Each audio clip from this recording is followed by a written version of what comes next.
ہو وہ جنت میں جائے گا، اور چاہے مکے کا سردار ابو لہب، ابو جہل اور ابو طالب ہی کیوں نہ ہو وہ جہنم میں جائے گا۔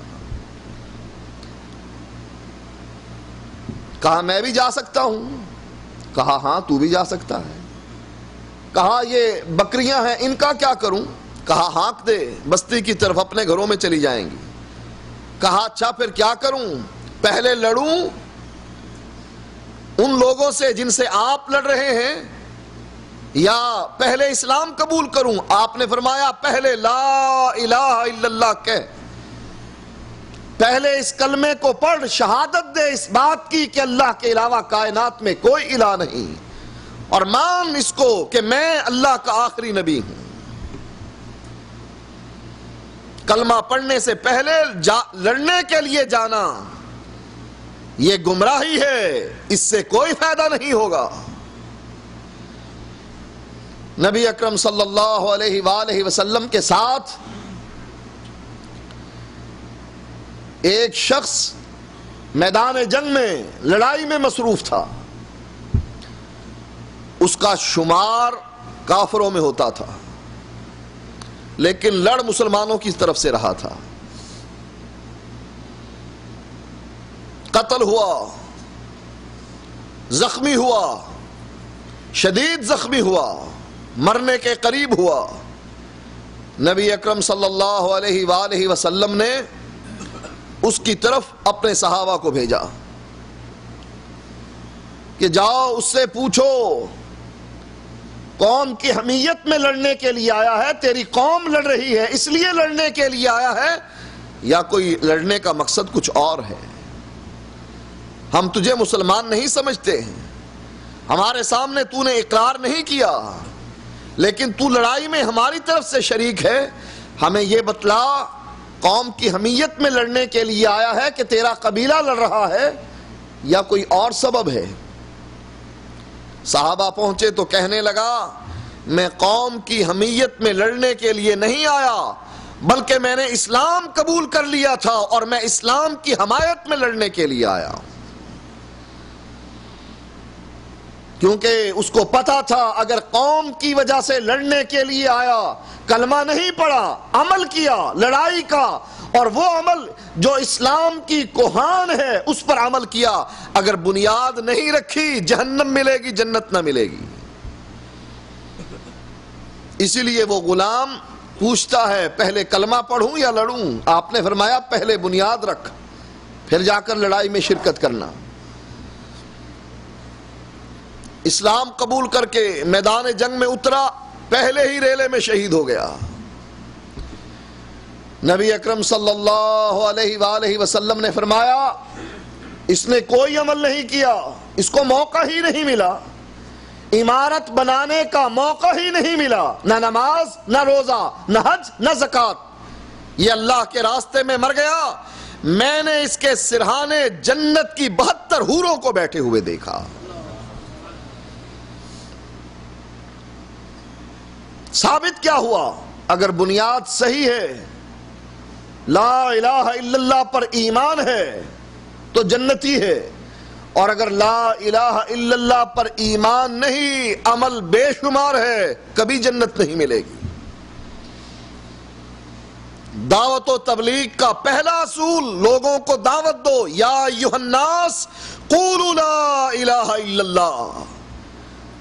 وہ ڈاکٹر بڑا ہی بے وقوف ہے جو ٹی بی کے مریض کا علاج پہلے اس کے نزلے اور بخار کی بیماری کا کرتا ہے، بعد میں دیکھتا ہے کہ اس کا کیا علاج کیا جائے گا۔ پہلے وہ بیماری جو اس کو دیمک کی طرح چاٹ رہی ہے اس کے علاج کے بارے میں سوچئے۔ نزلہ اور زکام جان لیوا بیماری نہیں ہے۔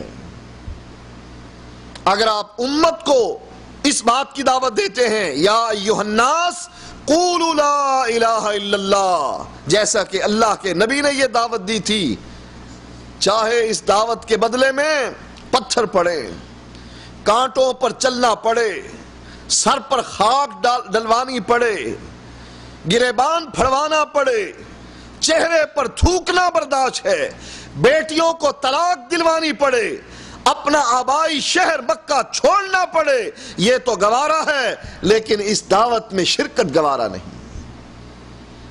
لوگ آئے تھے، آ کر کہتے تھے 3 چیزیں ہیں، زن، زر اور زمین، جس کے لیے انسان جیتا ہے۔ اے محمد تجھ کو کیا چاہیے صلی اللہ علیہ وآلہ وسلم؟ کہا مال چاہیے اس دعوت کے بدلے میں، بتلا سونے اور چاندی کا ڈھیر تیرے قدموں میں لگا دیں گے۔ سرداری چاہیے، کیونکہ ہمارے ملک میں لوگ پیسہ خرچ کر کے MNA اور MPA بنتے ہیں تاکہ منسٹر بن سکیں، چیف منسٹر بن سکیں، پرائم منسٹر بن سکیں۔ کیا چاہیے؟ سرداری چاہیے، بتلا ہم کو، ہم تجھے سب مل کر اپنا سردار مان لیتے ہیں۔ یا تجھ کو رشتہ مطلوب ہے، جس گھر کی طرف اشارہ کرے گا وہیں تیرا رشتہ کروا دیتے ہیں۔ اللہ کے نبی جواب میں کہنے لگے، جس کا مفہوم قرآن کی یہ آیت ہے، ان صلاتی و نسکی و محیایا و مماتی للہ رب العالمین، میرا مرنا، میرا جینا، میری نماز، میری قربانی، میرے اعمال اللہ کے لیے ہیں، دنیا کے لیے نہیں۔ قوم آئی آپ کے چچا کے پاس، کہنے لگی اس کام سے رک جاؤ۔ چچا بھی مشورہ دیتا ہے، بھتیجے اتنا بوجھ نہ ڈال جس کو میں برداشت نہ کر سکوں۔ نبی کی آنکھوں میں آنسو آ گئے، آپ کہنے لگے چچا یہ تیری قوم اگر دائیں ہاتھ پر سورج اور بائیں پر چاند بھی رکھ دیں، میں تب بھی اس لا الہ الا اللہ کی دعوت سے نہیں رکوں گا۔ یا تو اس راستے میں میری موت آ جائے گی یا اللہ کا دین غالب آ جائے گا، جیسا کہ قرآن کہتا ہے هو الذی ارسل رسولہ بالہدی ودین الحق لیظہرہ علی الدین کلہ۔ نبی کا چچا ابو طالب نبی کا ساتھ دینے والا، اور اتنا ساتھ دیا نبی کا اپنے بھتیجے کا کہ جس سال ابو طالب مرتا ہے اللہ کے نبی اس سال کو غم کا سال قرار دیتے ہیں۔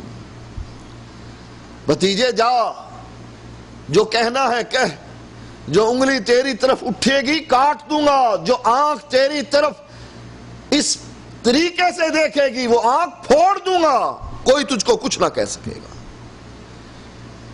چچا کی وفات کے بعد نبی کے سر پر لوگوں نے خاک ڈال دی۔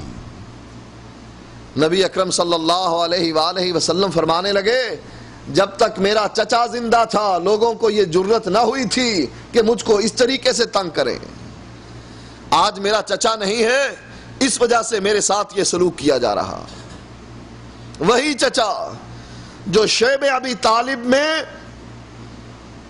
کتنے سال تک نبی کا ساتھ دیتا رہا، کھانے کے لیے روٹی نہ تھی، گوشت نہ تھا، بچوں کے پاس پینے کے لیے دودھ نہ تھا، بچے پیاس سے بلبلاتے تھے اور گھاٹی سے باہر لوگ ان کی بلبلاہٹ سنا کرتے تھے۔ اس گھاٹی میں رہنے والے درختوں کے پتے توڑ توڑ کر اپنا پیٹ بھرا کرتے تھے۔ آپ کے چچا نے آپ کا وہاں بھی ساتھ دیا، بستر بچھاتے، رات کے کچھ حصے کے گزرنے کے بعد نبی کے بستر کو بدل دیتے، نبی کے بستر پر اپنے بیٹے کو لٹاتے اور نبی کو کہیں اور لٹا دیتے، اس خیال سے کہ اگر دشمن حملہ کرے میرا بیٹا مارا جائے لیکن میرے بھتیجے کو کچھ نہ ہو۔ اتنا پیار کرنے والا چچا جب مرنے کے قریب ہوا، آپ اس کے سرہانے جا بیٹھے، کہنے لگے یا امی قل لا الہ الا اللہ، چچا لا الہ الا اللہ کہہ لو، احاج لک بہ عند اللہ، تو لا الہ الا اللہ پڑھے گا، میں جنت میں لے جانے کے لیے تجھ کو اپنے رب سے جھگڑا بھی کروں گا اگر مجھ کو جھگڑا کرنا پڑا، اس لیے کہ میرے رب کا اعلان ہے من قال لا الہ الا اللہ دخل الجنہ، جس نے لا الہ الا اللہ صدق دل سے کہہ لیا